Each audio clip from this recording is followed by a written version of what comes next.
नहमदुहु व नुसल्ली अला रसूलिल करीम अम्मा बाद बिस्मिल्लाहिर्रहमानिर्रहीम अस्सलामु अलैकुम वरहमतुल्लाहि व बरकातुहू। कर्ज में डूबे एक नेक इंसान का वाक़या, एक कर्जदार की कहानी।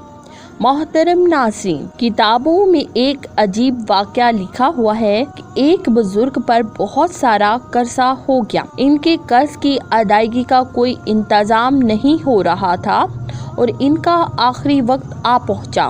कर्ज ख्वाहों को जब पता चला तो इनके घर जा पहुंचे और कर्ज की अदायगी का मुतालबा करने लगे। बुजुर्ग ने जवाब दिया कि मेरे पास कर्ज की अदायगी के लिए फिलहाल कोई इंतजाम नहीं, तुम यहीं बैठ जाओ, अल्लाह ताला कोई ना कोई इंतजाम कर देंगे। चुनाचा सब बैठ गए। थोड़ी देर में एक हलवा बेचने वाले बच्चे की आवाज़ सुनाई दी तो बुजुर्ग ने अपने खादिम से कहा, इस हलवा बेचने वाले बच्चे को बुला लाओ। जब बच्चा आया तो बुजुर्ग ने इस बच्चे से कहा कि सबको हलवा खिलाओ। जब बच्चे ने सबको हलवा दे दिया तो अपने पैसे का मुतालबा किया। बुजुर्ग ने कहा, तुम भी बैठ जाओ, ये सारे भी बैठे हैं। चुनाचा बच्चा वहीं बैठ गया और थोड़ी देर के बाद बुजुर्ग ने अपने चेहरे पर चादर ओढ़ ली। सब ने ये गुमान किया कि शायद बुजुर्ग का इंतकाल हो गया है। ये देखकर वो बच्चा रोने लगा। हालांकि बुजुर्ग का इंतकाल नहीं हुआ था।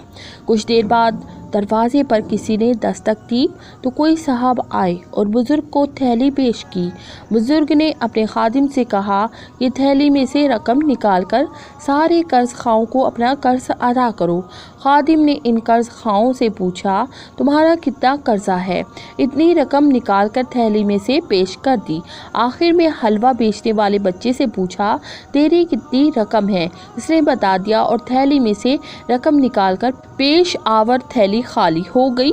खादिम ने कहा, हज़रत दो बातें हैं, एक बात समझ में आई और एक बात समझ में नहीं आई। जो बात समझ में आई वो ये कि थैली में इतनी ही रकम जितने का कर्जा था, ये तो आपकी करामत हुई। मगर जो बात समझ में नहीं आई वो ये कि आपने इस हलवा बेचने वाले मासूम बच्चे को क्यों रुलाया, इसका क्या कसूर? बुजुर्ग ने जवाब दिया, जितने यहाँ बैठे थे सब पत्थर दिल थे, कोई नहीं रो रहा था। अगर कोई रोता इसका रोना अल्लाह को पसंद आता और मेरे कर्ज की अदायगी का इंतज़ाम हो जाता। इसीलिए मैंने ये तरकीब बनाई कि हलवा बेचने वाले बच्चे को बुलाया, इससे हलवा ख़रीदा और इसके रकम को बाकी रखा। वो रोने लगा तो अल्लाह ताला को इसका रोना पसंद आया और मेरे कर्ज की अदायगी का इंतज़ाम हो गया। जब तक हलवा बेचने वाला बच्चा नहीं रोया, अल्लाह की रहमत का समंदर भी जोश में नहीं आया। जब तक बच्चा नहीं रोता, माँ की छाती में दूध जोश नहीं मारता और जब तक आसमान नहीं रोता, धरती भी नहीं लहलाती। इसीलिए हमें दुनिया में अल्लाह रब्बुल इज़्ज़त के सामने रोने की आदत डालनी चाहिए, वरना हदीस शरीफ में है कि हज़रत अनस बिन मालिक रज़ी अल्लाह ताला अन्हु से रवायत है कि नबी करीम सल्लल्लाहु अलैहि वसल्लम ने फरमाया कि जहन्नमी इतना रोएंगे और इतने आंसू निकालेंगे कि अगर इनमें कश्ती चलाई जाए तो वो भी चल पड़ेगी। वो पानी के आंसुओं की जगह खून के आंसू रोएंगे। अल्लाह रब्बुल इज़्ज़त हम सबको अपने सामने रोने और गिड़गड़ाने की रहमत से माला माल फरमाए।